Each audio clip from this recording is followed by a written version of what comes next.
اس لیے ہم اس وقت کے انتظار میں ہیں کہ جب صالح حکمران کا سایہ ہمارے اوپر آئے اور پھر امت مسلمہ کا جو قائد ہے وہ جہاد کا اعلان کرے، اور پھر جب وہ اعلان ہوگا، یہ میں آپ کو خوشخبری دیتا ہوں، یہ اعلان پاکستان سے ہوگا۔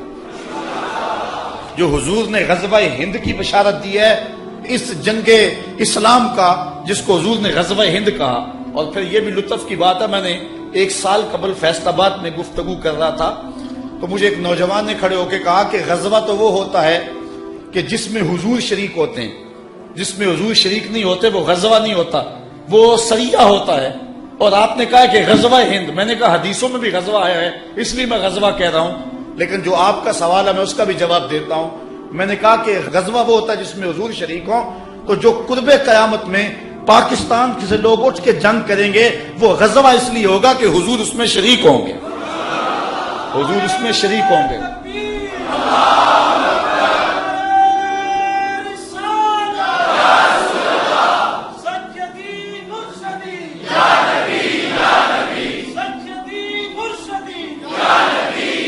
پاکستان کی روحانی ڈائری دیکھیں، جب 65 کی جنگ لگی ہے تو وہ خدام جو حضور کے روضہ کے آس پاس جھاڑو دیتے ہیں، ان میں سے کچھ لوگ سوئے تو انہوں نے خواب دیکھا کہ حضور 5 اصحاب کے روضہ انور سے نکل رہے ہیں اور حضور نے جنگی لباس پہنا ہوا ہے اور اسلحے پہنے ہوئے۔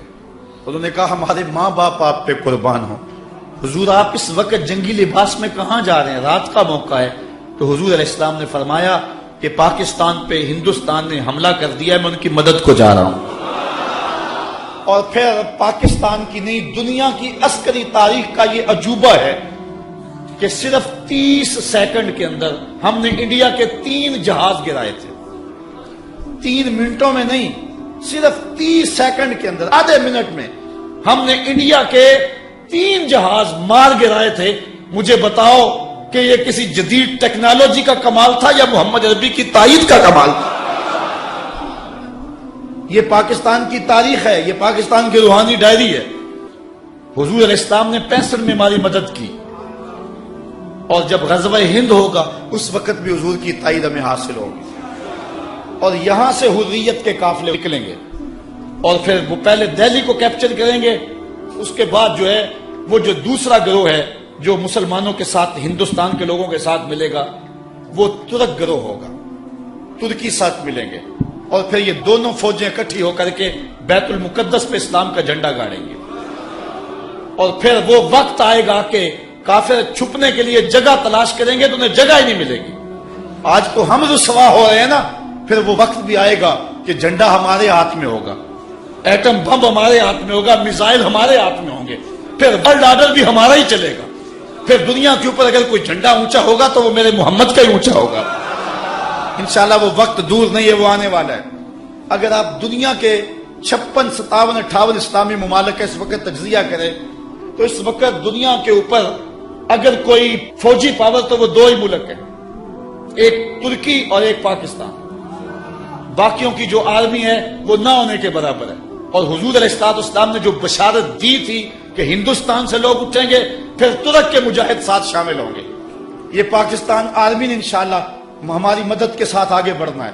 اب ہمارے لیے 2 ہی راستے رہ گئے ہیں، موت تو آئے گی، اب ایک بہت بڑا فساد بپا ہونے والا ہے، لیکن یہ بات آپ کو بتاؤں کہ 2 طرح کے لوگ ہوں گے، موت سے بچ نہیں کوئی سکے گا جو حالات ہونے والے ہیں، لیکن کچھ لوگ کتے کی موت مریں گے، کچھ شہادت کا تاج پہنیں گے۔ اس لیے ہم نے فیصلہ کرنا ہے کہ ہم نے شہادتی موت کو قبول کرنا ہے یا کہ ہم بزدلوں اور کتے کی موت کو قبول کرنا ہے، یہ ہم نے فیصلہ کرنا ہے۔ مرنا تو ہے، اس سے بچ نہیں سکیں گے، اب ہم نے فیصلہ کرنا ہے کہ ہم نے ہاتھ کے اندر طاغوت کا جھنڈا اٹھانا ہے یا محمد عربی کا جھنڈا اٹھانا ہے۔ تو یہ ہم نے اب فیصلہ کرنا ہے، اور بالخصوص میں نوجوانوں سے جو ہے وہ مخاطب ہوں کہ نوجوانوں تم اپنی زندگی کا رخ بدلو۔ میں کہتا ہوں زیادہ وقت نہیں، جتنا وقت تم بیٹ بلے کو دیتے ہو اور کھیل کے میدان کو دیتے ہو اتنا وقت قرآن کو دے دو، جتنا وقت تم کرکٹ کو دیتے ہو اتنا وقت رسول اللہ کی امت کو دے دو، صرف اتنا وقت اگر تم دے دو جتنا وقت صرف کرکٹ کو دیتے ہو، ارادہ کر لو آج اتنا وقت آج کے بعد قرآن کو دیں گے۔ اگر عزم کریں اگر 100 نوجوان بھی یہاں سے عزم کر کے اٹھے تو میں سمجھتا ہوں کہ اس سیالکوٹ کے اندر ایک اسلامی انقلاب برپا ہو جائے گا. اور میں جگہ جگہ کہہ رہا ہوں کہ 313 نوجوان تیار ہو جائیں ہر شہر سے، ہر بستی سے. اور پھر وہ لمحے آنے والے ہیں کہ جن لمحوں کے اندر ان نوجوانوں کے ہاتھوں میں اسلام کا جھنڈا ہوگا. انشاءاللہ وہ وقت اب دور نہیں ہے. موت سے چھٹکارا تو کسی کو نہیں ہوگا، لیکن یہ آرزو کرو کہ اللہ ہمیں شہادت کا تاج نصیب فرمائے، آبرو کی زندگی نصیب فرمائے اور آبرو کی موت نصیب فرمائے. اللہ اکبر. اس کتاب رحمت کے جو حق ہیں ہم ان کو ادا کریں. میرے جذبات آپ دیکھ رہے ہیں، میرے گلے پر بھی اثر ہے، لیکن میں کیا کروں. میں یہ چاہتا ہوں کہ اس وقت جو ہے جو حالات ہیں میری زبان وہ بوجھ برداشت نہیں کر سکتی جو میرے دل کے اندر ہے. میرا جی چاہتا ہے کہ میں چوکوں اور بازاروں میں جا کے چیخوں اور شور کو ایک ہنگامہ کھڑا کر دوں اور دنیا کٹھی ہو. ان کو کہوں کہ ایک مجذوب کی آواز سن لو، ایک پاگل کی صدا سن لو، شاید کہ تمہیں یہ دوبارہ کوئی بتانے والا نہ ہو. آؤ اٹھو، قرآن کا پرچم تھام لو. یہ تمہیں موقع تقدیر نے ایک بار اور دیا ہے. قدرت بار بار موقع نہیں دیا کرتی، یہ تمہیں موقع دیا ہے. اور اتنا بڑا حادثہ ہوا ہے قرآن مجید کی آتش زدگی کا کہ امت مسلمہ کے لیے اس سے بڑا کوئی حادثہ اور کیا ہو سکتا ہے. لیکن اب بھی اگر نہ اٹھے تو شاید ہمیں تاریخ معاف نہ کرے. اللہ تعالیٰ جل شانہ ہمیں کتاب رحمت کی نوکری کی توفیق نصیب فرمائے. اس کتاب رحمت قرآن مجید کے ہمارے ذمے جو ہیں وہ 6 حق ہیں جن کو ہم نے ادا کرنا ہے. پہلا حق اس کتاب کا کہ اس کو اللہ کی کتاب مانا جائے اور یہ غیر مخلوق ہے، مخلوق نہیں ہے. اب اس وقت مجھے امام احمد بن حنبل یاد آئے. اس کتاب رحمت پر پہلے بھی حملے ہوتے رہے چونکہ امت مسلمہ کا اثاثہ یہ کتاب ہے. اقبال کہتا ہے گر تو می خواہی مسلمہ زیستن نیست ممکن جز بقرآن زیستن. اگر تو مومن بن کے جینا چاہتا ہے تو قرآن کے بغیر تو جی نہیں سکتا ہے. یہ امت مسلمہ کا نصاب ہے. نصاب امت مسلمہ کا مرکز بیت اللہ اور گنبد خضرا ہے اور ان کا نصاب قرآن مجید ہے. میر کارواں حضور ہیں.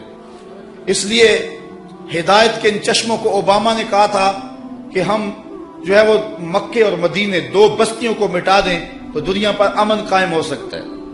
دوسرا حملہ خاکوں کے ذریعے انہوں نے حضور کی ذات پہ کیا تھا اور تیسرا حملہ اب انہوں نے قرآن مجید پہ کیا ہے. اور یہی ہمارے مراکز ہے. کعبۃ اللہ، گنبد خضرا یہ ہمارے مراکز ہے اور حضور ہمارے میر کارواں ہے میر حجاز اپنا. اس نام سے باقی ہے آرام جہاں ہمارا، چین و عرب ہمارا، ہندوستان ہمارا، مسلم ہے ہم، وطن ہے سارا جہاں ہمارا. تو حضور ہمارے میر کارواں ہیں. ان پر حملہ کیا گیا، ہمارے ان مراکز پہ حملہ کیا گیا، اب قرآن مجید پہ حملہ کیا. یہ جو کچھ کیا جا رہا ہے یہ ایک منصوبہ بندی کے تحت کیا جا رہا ہے اور اس میں جو ہے وہ یہود و نصارہ کی ایک باقاعدہ جو ہے وہ ان کا تھنک ٹینک کام کر رہے ہیں کہ اس وقت مسلمانوں کے خلاف ہم نے کیا کرنا ہے اور اگلی پلاننگ ہماری کیا ہوگی. اس کے مقابلے میں ہمارے تھنک ٹینک موجود نہیں ہیں، لیکن جہاں جہاں جس کو اللہ تعالیٰ نے دل کا درد دیا ہے وہ اپنی توفیق کے مطابق کر رہا ہے. اللہ تعالیٰ کی بارگاہ میں یہ دعا مانگیں کہ اللہ ایسے اسباب پیدا کرے کہ غیرت مند حکمران آئے اور پھر امت کے لیے کوئی لاہ عمل تیار کیا جائے. ورنہ وہ اقبال نے کہا تھا چمن میں رخت گل شبنم سے تر ہے، سمن ہے سبزہ ہے باد سحر ہے، مگر ہنگامہ ہو سکتا نہیں گرم، یہاں کا لالا بے سوز جگر ہے. اللہ امت کو کوئی قیادت صلاح الدین ایوبی جیسی عطا فرما.